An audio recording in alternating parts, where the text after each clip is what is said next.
श्री रामदास अठावले।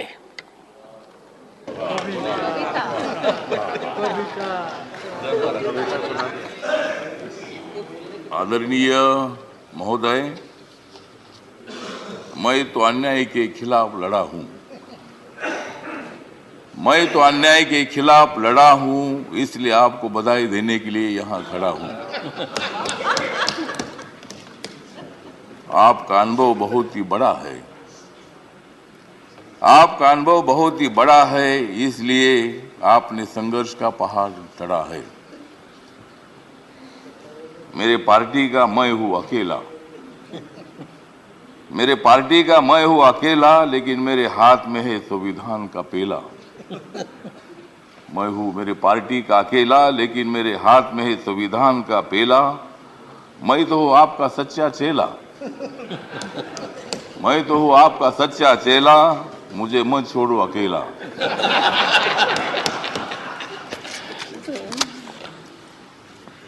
जिन्होंने उपराष्ट्रपति का सर किया है गढ़, जिन्होंने उपराष्ट्रपति का सर किया है गढ़, उनका नाम है धनखड़। हमें मिलकर उखाड़ देनी है विषमता की जड़। हमें मिलकर उखाड़ देनी है विषमता की जड़। इसमें जरूर सफल होंगे आदरणीय धनखड़। हाउस में जो सदस्य करेंगे फ्रैक्शन, हाउस में जो सदस्य करेंगे फ्रैक्शन, उनके ऊपर होनी चाहिए कड़ी एक्शन। हमें तो मजबूत करना है भारत नेशन। हमें तो मजबूत करना है भारत नेशन। हंगामा करने की हमें नहीं चाहिए फैशन। तो हमें पूरा विश्वास है कि आप बहुत बड़ा संघर्ष करते करते यहाँ पहुंचे हैं। गांव से आकर किसान के बेटे के माध्यम से आप इतने बड़े उच्च पद पर आए हैं। इसमें आपका अनुभव, आपका बहुत बड़ा संघर्ष है।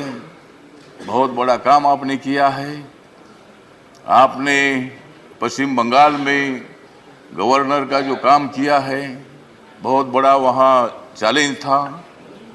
वहाँ काम करना बहुत बड़ा मुश्किल था, लेकिन आपने बंगाल में बहुत अच्छा काम किया है और बंगाल में अच्छा काम आपने किया है। इसीलिए आपको यहाँ लाने की कोशिश जरूर हुई है। मतलब आप एक संघर्षशील नेता है। मतलब वहाँ अगर आपका काम ठीक नहीं होता था तो शायद ये पद आपको मिलना बहुत बड़ा मुश्किल था, लेकिन आपने बहुत अच्छा काम किया है। ठीक बात है, बंगाल भी अपना ही है। सभी बंगाल के नेता भी अपने हैं। देश का एक वो राज्य है और कोई भी राज्य हो, यहाँ किसी पार्टी की सत्ता आती है जाती है। कोई मुख्यमंत्री होता है, कोई नहीं होता है। कभी हम भी मतलब 3 बार सांसद रहे लोकसभा में, और मैं शिरडी में मैं हार गया, लेकिन मैं घर में बैठा नहीं। मैं घूमता रहा। मैं कांग्रेस पार्टी के साथ रहा। कांग्रेस पार्टी के मेरे सभी दोस्त हैं। समाजवादी पार्टी के मेरे दोस्त हैं। कम्युनिस्ट पार्टी के मेरे दोस्त हैं और अभी बीजेपी के मेरे दोस्त हैं।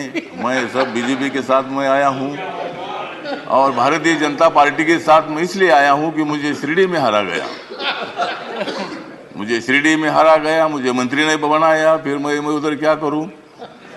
तो इसीलिए मुझे मतलब कांग्रेस पार्टी को छोड़ना पड़ा और मैं नरेंद्र मोदी जी के नेतृत्व में सबका साथ सबका विकास दिख रहा है सारा प्रकाश।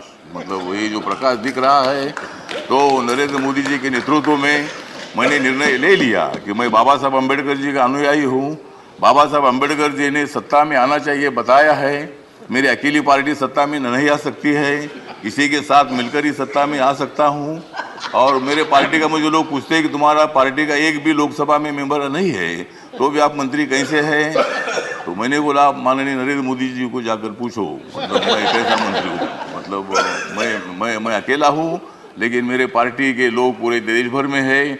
नॉर्थ ईस्ट में मेरी पार्टी सभी पार्टी है और मुझे बोलने का मौका तो दीजिए। मुझे मालूम है कि आप बहुत अच्छे आदमी हैं और मैं आपको, हाँ, आप मुझे हर बार बोलते थे कि हमको कविता सुनाओ। अगर आप मुझे ज़्यादा बोलने के लिए देंगे तो मैं कविता सुनाऊंगा, नहीं तो एक भी कविता नहीं सुनाऊंगा। तो ठीक बात है, तो इसीलिए मतलब कविता सुनाता भी रहूँगा। और आप एक अनुभव है तो इसीलिए अपोजिशन को भी आप मौका दीजिए, हंगामा करने के लिए मौका दीजिए, लेकिन एक आधा दिन हंगामा करने के लिए मौका दीजिए, दूसरे दिन एक्शन होना चाहिए और हाउस का काम भी मतलब चलना चाहिए। इसीलिए आप एक सर्वोच्च हाउस के आप चेयरमैन बन गए हैं। इसीलिए मैं, मेरी जो आरपीआई है, रिपब्लिकन पार्टी है, गरीबों की पार्टी है, दलितों की पार्टी है, इस पार्टी की तरफ से मैं आपके साथ हूँ। मैं हमेशा आपको साथ देता रहूँगा और आप मुझे बोलने का मौका देते रहो। जय भीम, जय भारत।